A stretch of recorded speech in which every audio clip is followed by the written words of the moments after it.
ಕನ್ನಡಿಗರಿಗೆ ಉದ್ಯೋಗದಲ್ಲಿ ಸಿಂಹ ಪಾಲು ಸಿಕ್ಕರೆ ಇಲ್ಲದಿದ್ದರೆ ನರಸಿಂಹ ಟಿ.ಎ. ನಾರಾಯಣಗೌಡರ ಹೋರಾಟಕ್ಕೆ ಕೋಲಾರ ಜಿಲ್ಲಾ ರಕ್ಷಣಾ ವೇದಿಕೆ ನಾಡಪರ ಹೋರಾಟಕ್ಕೆ ಕನ್ನಡ ನಾಡಿನ ಉದ್ಯೋಗ ಪರ ಹೋರಾಟಕ್ಕೆ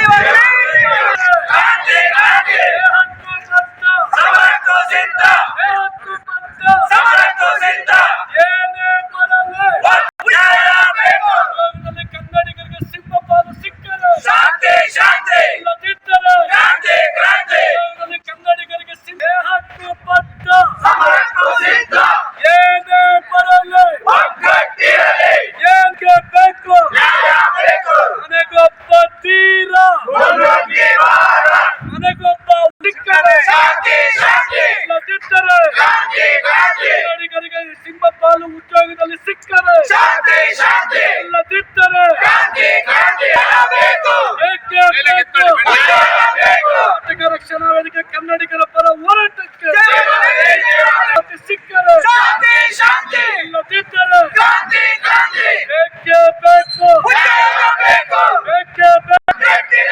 ಏನೇ ಬರಲಿ ಕನ್ನಡಿಗರಿಗೆ ಉದ್ಯೋಗದಲ್ಲಿ ಮೀಸಲಾತಿ ಸಿಕ್ಕರೆ ಇಲ್ಲದಿದ್ದರೆ ಕನ್ನಡಿಗರಿಗೆ ಕರ್ನಾಟಕ ರಕ್ಷಣಾ ವೇದಿಕೆ ನಾಡಪರ ಹೋರಾಟಕ್ಕೆ ಕನ್ನಡಿಗರ ಪರ ಕೋಲಾರ ಜಿಲ್ಲಾ ರಕ್ಷಣಾ ವೇದಿಕೆಯ ಹೋರಾಟಕ್ಕೆ ನನಗೊಬ್ಬ ತೀರ ನನಗೊಬ್ಬ ದೇಹಕ್ಕೂ ಪತ್ರ ದೇಹಕ್ಕೂ ಪತ್ರ ನರಸಿಂಹ ಟಿ.ಎ. ನಾರಾಯಣಗೌಡರ ಹೋರಾಟಕ್ಕೆ ಕರ್ನಾಟಕದಲ್ಲಿ ಉದ್ಯೋಗ ಮೀಸಲಾತಿ ಜಾರಿಯಾಗಬಹುದು. MNC ಕಂಪನಿಗಳಾಗಿರ್ಬೋದು, ಕೇಂದ್ರ ಸರ್ಕಾರ ಆಗಿರ್ಬೋದು, ಕನ್ನಡಿಗರಿಗೆ ಉದ್ಯೋಗ ಅವಕಾಶ ಕೊಡ್ತಾ ಇದ್ದಾರೆ. ಮಾನವ ಸಂಪನ್ಮೂಲ ಅಧಿಕಾರಿಗಳನ್ನ ಹೊರ ರಾಜ್ಯದವ್ರನ್ನ ಆಯ್ಕೆ ಮಾಡ್ಕೊಳ್ತಾರೆ. ಅಲ್ಪಸಂಖ್ಯಾತರಾಗ್ತಾರೆ ಉದ್ಯೋಗ ಮೀಸಲಾತಿ. ಎರಡು ಸೋದರ ನರಸಾಪುರ ಕೈಗಾರಿಕಾ ಪ್ರದೇಶದಲ್ಲಿ ಆಗಿರ್ಬೋದು, ನಮ್ಮ ಬೆಂಗಳೂರು ಕೈಗಾರಿಕಾ ಪ್ರದೇಶದಾಗಿರ್ಬೋದು, ಕನ್ನಡಿಗರು ಅಲ್ಪಸಂಖ್ಯಾತರಾಗ್ತಾರೆ. ಉದ್ಯೋಗವನ್ನ ಎ ಮತ್ತೆ ಬಿ 85%, ಸಿ ಮತ್ತೆ ಡಿ 40%. ಕೇಂದ್ರ ಸರ್ಕಾರ ಅವಕಾಶ ಕೊಟ್ಟಿದೆ. ಹಾಗಾಗಿ ಕನ್ನಡದ ಬಗ್ಗೆ ಅಪಾರವಾದಂತಹ ಗೌರವ ಇಟ್ಟಿರ್ತಕ್ಕಂಥ ಮಾನ್ಯ ಮುಖ್ಯಮಂತ್ರಿ ಸಿದ್ದರಾಮಯ್ಯನವರು ಆದಷ್ಟು ಬೇಗ ಕನ್ನಡಿಗರ ಉದ್ಯೋಗ ಮೀಸಲಾತಿನ ಜಾರಿಗೊಳಿಸಲೇಬೇಕು. ಇಲ್ಲ ಅಂದ್ರೆ ಕಳೆದ ಡಿಸೆಂಬರ್ 27ರಂದು ಏನು ಹೋರಾಟ ಆಯಿತು ನಾಮಫಲಕಗಳ ವಿಚಾರವಾಗಿ, ಆ ಹೋರಾಟಕ್ಕೆ ಈಗಾಗಲೇ ನಾರಾಯಣಗೌಡರು ಕರೆ ಕೊಟ್ಟಿದ್ದಾರೆ. ನಾವೆಲ್ಲರೂ ಸಹ ಸಜ್ಜಾಗ್ತಾ ಇದ್ದೀವಿ. ಆ ನಿಟ್ಟಿನಲ್ಲಿ ಕನ್ನಡಿಗರಿಗೆ ಉದ್ಯೋಗ ಸಿಗಲಿಲ್ಲ ಅಂದ್ರೆ, ಯಾಕಂದ್ರೆ ಇವತ್ತು ಬೆಂಗಳೂರಲ್ಲಿ ಕನ್ನಡಿಗರ ಸಂಖ್ಯೆ ಕಡಿಮೆ ಆಗಿರ್ಬೋದು, ಇನ್ನು ಕೆಲವೇ ದಿನಗಳಲ್ಲಿ ನಮ್ಮ ಕೋಲಾರದಲ್ಲೂ ಸಹ ಕನ್ನಡಿಗರು ಅಲ್ಪಸಂಖ್ಯಾತರಾಗ್ತಕ್ಕಂಥದ್ದು ಕಾಣ್ತಾ ಇದೀವಿ. ಯಾಕಂದ್ರೆ ಇವತ್ತು ನಮ್ಮ ಕೈಗಾರಿಕೆಗಳಲ್ಲಿ ಉತ್ತರ ಭಾರತದವರೇ ಜಾಸ್ತಿ ತುಂಬಿದ್ದಾರೆ. ನಮ್ಮ ಇಲ್ಲಿರ್ತಕ್ಕಂಥ ಸ್ಥಳೀಯರಿಗೆ ಉದ್ಯೋಗ ಸಿಗ್ತಾ ಇಲ್ಲ. ಇಲ್ಲಿಂದೂ ಸಹ ಮೊನ್ನೆ ಜಿಲ್ಲಾಧಿಕಾರಿಗಳು ಮೊನ್ನೆ AC ಅವ್ರು ಬಂದಿದ್ದು ಅವ್ರ ಗಮನಕ್ಕೂ ತಂದಿದ್ದೀವಿ. ಇಲ್ಲಿ ಸಹ ಕನ್ನಡಿಗರಿಗೆ ಉದ್ಯೋಗ ಸಿಗಲಿಲ್ಲ ಅನ್ನೋದಾದ್ರೆ ಕರ್ನಾಟಕ ರಕ್ಷಣಾ ವೇದಿಕೆ ನಿರಂತರವಾಗಿ ಉಗ್ರ ಹೋರಾಟವನ್ನ ಹಮ್ಮಿಕೊಳ್ತೀವಿ ಅಂತೇಳಿ ಈ ಸಂದರ್ಭದಲ್ಲಿ ಹೇಳಿಕ್ಕೆ ಇಚ್ಛೆ ಪಡ್ತೀವಿ.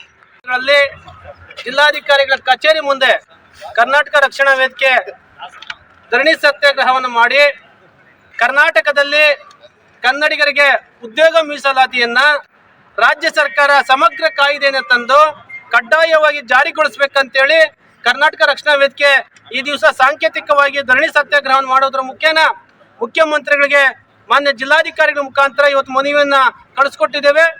ನಿರಂತರವಾಗಿ ಕರ್ನಾಟಕ ರಕ್ಷಣಾ ವೇದಿಕೆ ಸತತ 26 ವರ್ಷಗಳಿಂದ ಕರವೇ ಉದಯ ಆಗಲಿಂದ ಸಹ ಕರ್ನಾಟಕ ರಕ್ಷಣಾ ವೇದಿಕೆ ಹಂತವಾಗಿ ಡಾಕ್ಟರ್ ಸರೋಜಿನಿ ಮಹಿಷಿ ವರದಿ ಜಾರಿಗೊಳಿಸಬೇಕಂತೇಳಿ ಬಹಳ ದೊಡ್ಡ ಹೋರಾಟವನ್ನ ನಾವು ಮಾಡ್ಕೊಂಡು ಬಂದಿದ್ದೇವೆ. 2014ರಲ್ಲಿ ಟಿ. ನಾರಾಯಣಗೌಡರ ನಾಯಕತ್ವದಲ್ಲಿ ಸಾವಿರಾರು ಜನ ಸೇರಿ ಬೆಂಗಳೂರಿನಲ್ಲಿ ಮಾನ್ಯ ಆಗಿನ ಮುಖ್ಯಮಂತ್ರಿ ಆಗಿರ್ತಕ್ಕಂಥ ಮಾನ್ಯ ಸಿದ್ದರಾಮಯ್ಯನವ್ರನ್ನ ಭೇಟಿ ಮಾಡಿ ಡಾಕ್ಟರ್ ಸರೋಜಿನಿ ಮಹಿಷಿ ವರದಿ ಜಾರಿಗೊಳಿಸಬೇಕಂತೇಳಿ ಒತ್ತಾಯನ ತಂದ್ವಿ. ಆಗ ಆ ಸರೋಜಿನಿ ಮಹಿಷಿ ವರದಿಯಲ್ಲಿರ್ತಕ್ಕಂಥ 58 ಅಂಶಗಳ ಪೈಕಿ 45 ಅಂಶಗಳನ್ನು ಮಾತ್ರ ರಾಜ್ಯ ಸರ್ಕಾರ ಕ್ರಮ ವಹಿಸಿದೆ. ಆದರೆ ಉಳಿದ ಅಂಶಗಳನ್ನ ಕೈ ಬಿಟ್ಟಿರ್ತಕ್ಕಂಥ ಕಾರಣದಿಂದಾಗಿ ಇವತ್ತು ಕರ್ನಾಟಕದಲ್ಲಿ ವಲಸಿಗರ ಹಾವಳಿ ಹೆಚ್ಚಾಗ್ತಾ ಇದೆ. ನಮ್ಮ ಕನ್ನಡ ಮಕ್ಕಳಿಗೆ ಇಲ್ಲಿ ಉದ್ಯೋಗ ಸಿಗ್ತಾ ಇಲ್ಲ. ಉದ್ಯೋಗ ಸಿಕ್ಕರೂ ಸಹ ಸಿ ಮತ್ತು ಡಿ ನೌಕರರಿಗೆ ಮಾತ್ರ ಉದ್ಯೋಗ ಕೊಡ್ತಾರೆ.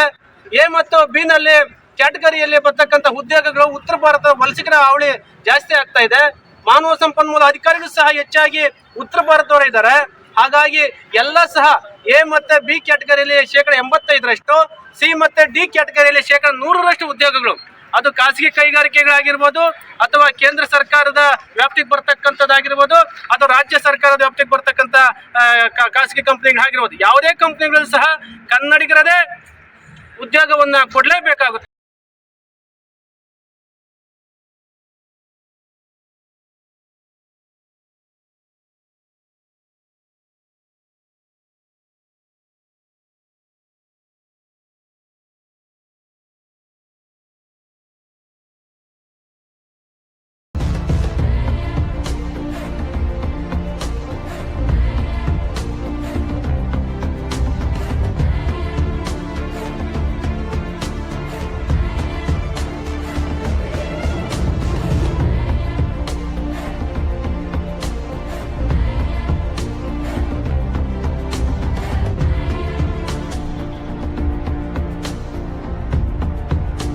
For all NCERT, CBSE textbooks, guides, PUC, ITI, BE textbooks, guides and classmate notes, and for all the types of stationery available only at Satya Bookstore, opposite to Karur Vaishya ATM, Aladamara, Bemmal Nagar, KGF. For more details, contact 8073962145. பாரம்பரியமிக்க கைப்பக்குவமான சுத்தமான தரமான ருசியான கமகமக்கும் பிரியாணி சுவைத்து உண்ண Venus Ambur biryani Classic Family Restaurant. ஆஹா